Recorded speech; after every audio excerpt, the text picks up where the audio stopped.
Hello friends, this video on structural organization of animals part 6 is brought to you by examfear.com. No more fear from exam. Now, since we have spoken quite a few things about glandular epithelium, it becomes important to talk about glands. However, I know that we have already discussed about glands, their types in details in our class 9th. But still, for a recap, we will quickly look at what are glands, because whenever I talk about the epithelium or the epithelial tissue, one of the most important function which they perform is secretion. So whenever secretion comes into picture, the glands also come into picture. So let us quickly see what are glands. Glands are organs that synthesize and secrete substances either into blood or into apical surface. So that means they will produce some substances, then they will secrete those substances. Now where will they secrete them? Either into the blood or apical surface. What do we mean by apical surface?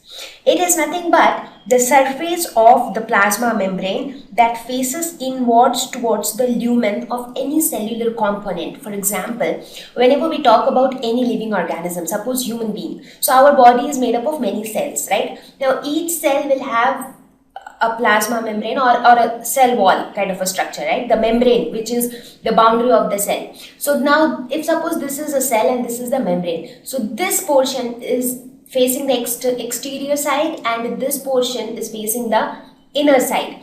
Now glands can secrete the substances either directly into the blood. Okay, that is one thing. Second possibility is that it can secrete it on the apical surface, that means on this surface, so that whatever is being secreted goes inside the cell. So these are the two possibilities where they can secrete their chemicals. Now when we say substances, what kind of substances are we referring to? What kind of substances do they synthesize and secrete? Now these glands, what do? Is they selectively take up some materials from blood. So some raw material, like let us suppose if you want to prepare a cake at your home. So what first of all you need the raw materials to prepare it, right? So whatever you need, maybe flour, sugar, or the vanilla flavor and all those stuff, all those things are the raw materials. So first you have to collect all the raw materials. Now if you want to prepare a chocolate cake, and you cannot end up buying something like say chicken for that, because that is not at all needed to prepare your cake. So you have to be selective while choosing the raw materials, correct? So similarly here, the glands, their purpose is to produce some substances and secrete them into either blood or on the apical surface. Now in order to synthesize those substances, they have to be selective in choosing the raw materials, and that is exactly what they do.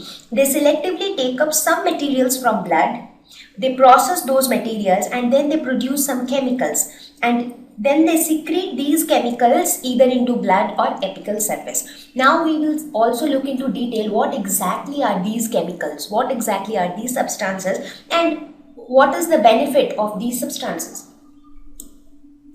So as I said, apical surface is nothing but the surface of the plasma membrane that faces inward to the lumen. Okay. Now glands consist of epithelial cells that specialize in secretion, as I said, right? So epithelial cells, three main functions: protection, secretion and absorption. Since the secretion is one of the major functions of epithelial cells, therefore the glands also consist of these kind of cells.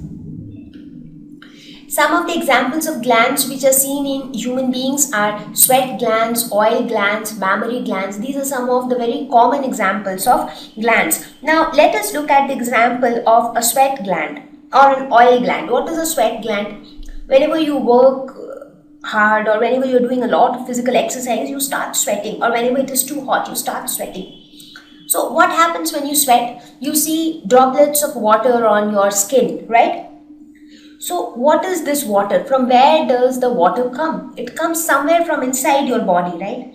So there are some organs called sweat glands. So their job is to synthesize sweat and secrete it on your body surface, right? So that means even though your sweat glands are located deep inside your body, but the products which they are producing, They are seen on the superficial surfaces. So these are examples of glands. Similarly, when you talk about oil glands, you would have seen that some people, generally girls, they complain that they have got oily skin, so their nose becomes very oily in summer season or things like that. So from where does that oil comes? So again, there are oil glands located inside our body. They secrete oil, and the oil is seen on your surface. Now every time that is not the case. It is not necessary that whatever chemicals a gland secrete that should be visible on the surface of your body. Sometimes whatever they secrete it into the blood. So we don't really see them on the surface. So similarly, if you look at the roots of your hair, so there also you have a gland called sebaceous gland. You see, this is how the structure looks like. So even though the gland is located somewhere here, but the oil is seen, or the secretion is seen on the skin surface. Again, mammary glands. During childbirth, in females, their mammary glands become active and they secrete milk. And that milk is again superficially secreted, upon which the baby feeds. Okay, now the most important question. What do glands secrete? As I said, they secrete some materials, some chemicals. So what are those chemicals? That is so important. I mean, that is the main purpose of glands, that they are secreting some chemicals. What are those chemicals and what is the use of those chemicals? So what purpose do they solve? So let us see, what do they secrete? One important thing which they secrete is hormones. Now what are hormones? Hormones are nothing but chemical messengers that act on specific target organs. Okay, so again, whatever things glands secrete, they are all chemicals, chemical substances. Maybe their compositions are different. So they are also chemical messengers. Messengers, why messengers? Because they send some signals to some specific target organs. That is why they call target organs. Let us suppose I want to convey a message to a person XYZ. Okay, so how can I convey him a message? Either I can send a letter, but even if I want to send a letter, there has to be a means of communication. There has to be someone who will carry that letter to that person. So that person is the target organ. That means a message needs to be conveyed to that person. Now how that is going to be conveyed, that depends on different types of means. It can be through a telephone, it can be through a letter, it can be through an email. So there can be many different means. So here also, whenever some message needs to be sent to a specific organ, that is called the target organ. So hormones act as messengers. So they basically carry some information or some message to a specific target organ. So the next thing that hormones secrete are enzymes. Now what are enzymes? These are biomolecules made up of proteins. And what is their role? These are nothing but they accelerate the rate of chemical reactions occurring inside the body. Now you might be wondering, where do these chemical reactions take place inside our body?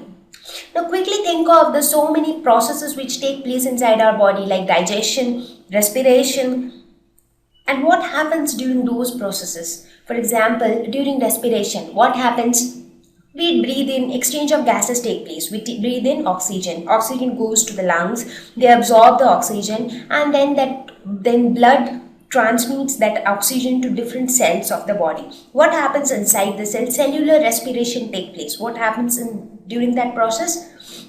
With the help of that oxygen, glucose is broken down to give carbon dioxide, water, and ATP molecules are produced. So what is happening there? Chemical reaction is taking place, right? Similarly, if you talk about the process of digestion, how is the food getting digested? By the action of different enzymes like pepsin, the gastric enzymes which are getting produced, right? So there are so many chemical reactions which is taking place inside our body, and the enzymes are those chemical substances which can increase or decrease the rate of a chemical reaction. So if you want the reaction to happen very fast, some enzymes can do that. If you want the reaction to take place slowly, again some enzymes can do that. So they are enzymes. Third is metabolites. What are metabolites? These are small molecules that take part in metabolic processes. Now, what are metabolic processes? Metabolism is nothing but all the life processes which take place inside a body. A set of life-sustaining chemical processes taking place inside cells of living organisms. So, what are these life-sustaining chemical processes? Processes like digestion, excretion, respiration, circulation, without which an organism cannot live. So all those processes are called metabolic processes. And metabolites are nothing but the substances which take part in metabolic processes. For example, alcohols, amino acids, organic acids, vitamins, they are all examples of metabolites. Now, many such metabolites are also secreted by glands. So these are some of the important things which are secreted by glands, and you also saw how they play a very important role in the life processes taking place inside our body. Thank you. Please visit www.examfear.com to watch more videos, attempt free online test, get free study material, find tutors and mentors. Thank you once again.